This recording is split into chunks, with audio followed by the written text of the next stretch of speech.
name is Joshua Karasak. I'm a winemaking specialist with Enartis USA. This is part 4 in our 4-part series on handling sluggish or stuck fermentations. In this presentation, I'm going to outline a full protocol for preventing stuck fermentations by intervening in a sluggish fermentation. There's 3 parts before this video, so if you haven't watched those yet, I highly encourage you to check those out. There's a lot of information in those videos that preambles this video, and so I recommend checking those out before watching this video. So for sluggish or stuck fermentations is a window of opportunity when we should intervene as winemakers to prevent a stuck fermentation. In that window of opportunity, we have 2 tools that we can use, the Enartis Stab Micro M and the NutriFerm No Stop to prevent the stuck fermentation from occurring. So at the first sign of a sluggish fermentation, when we have an inflection point where the rate of fermentation is abnormally slow, what we can do is we can first treat with Enartis Stab Micro M and then treat with the NutriFerm No Stop. So here's some guidelines for preventing stuck fermentations. At the first signs of a sluggish fermentation, first take note of the fermentation rate. So the rate of decrease of Brix per day, or the amount of residual sugar decreasing per day, and the volatile acidity level.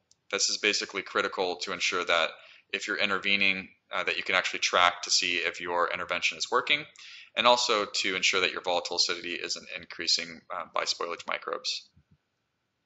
So what you want to do is you want to first treat with 15 grams per hectoliter of the Enartis Stab Micro M at the first signs of a sluggish fermentation.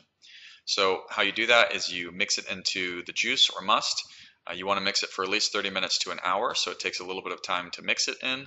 But the more contact you give and mixing that you give with the product, the more effective it is against microbes. Next, you want to treat with NutriFerm No Stop at 30 grams per hectoliter.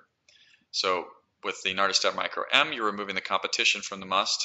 With the NutriFerm No Stop, you're providing the yeast with sterols and fatty acids, as well as detoxifying the must from any potential toxins produced from native bacteria or yeast, or anything that's coming in from the vineyard. Then what you want to do is you want to track the fermentation rate and acetic acid over the next 3 days.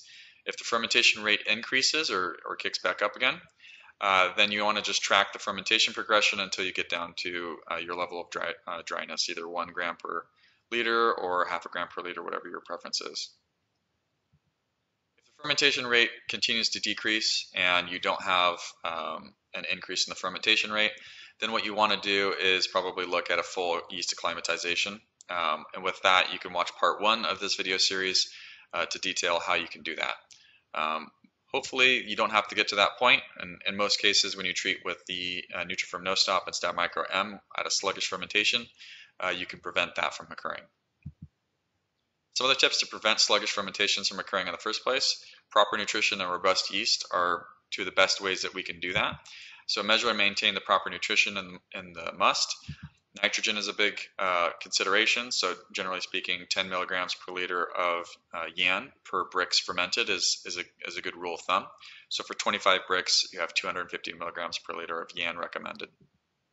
Use organic-based rehydration nutrients that are rich in vitamins and nutrients like the NutriFerm Energy or the NutriFerm Aroma Plus. Both of those are going to give the yeast what they need in order to conduct a healthy fermentation. Utilize robust yeast strains with good ethanol tolerance. So commercial strains generally have better ethanol tolerance than a native fermentation or a native population of yeast. So consider that a good robust yeast, if you have a high Brix must, is really helpful. Make additions of DAP containing complex nutrients like NutriFerm Advance at 1/3 fermentation progression. That's going to give the yeast a little bit of nitrogen that they can use and also help detoxify the must. You should utilize NutriFerm No Stop at 1/2 fermentation progression.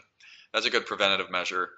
So if you use the NutriFerm No Stop early in the fermentation, you can actually prevent a sluggish or stuck fermentation from occurring, and that's going to save you a lot of headaches. So a lot of winemakers will use the NutriFerm No Stop in a preventative manner rather than waiting for fermentation to become sluggish to use it. So I hope that this 4-part series has been helpful and provided you information that's useful for you in this harvest. If you have any questions, feel free to reach out to your local Enartis branch and talk to a technician or a representative. If you have other interest in learning more about enological tools and other winemaking information, feel free to check out our website. We've got a lot of webinars and a lot of free videos for you to check out. There's a lot of good information there. So thank you for joining us for this 4-part series, and I hope that you have a great harvest.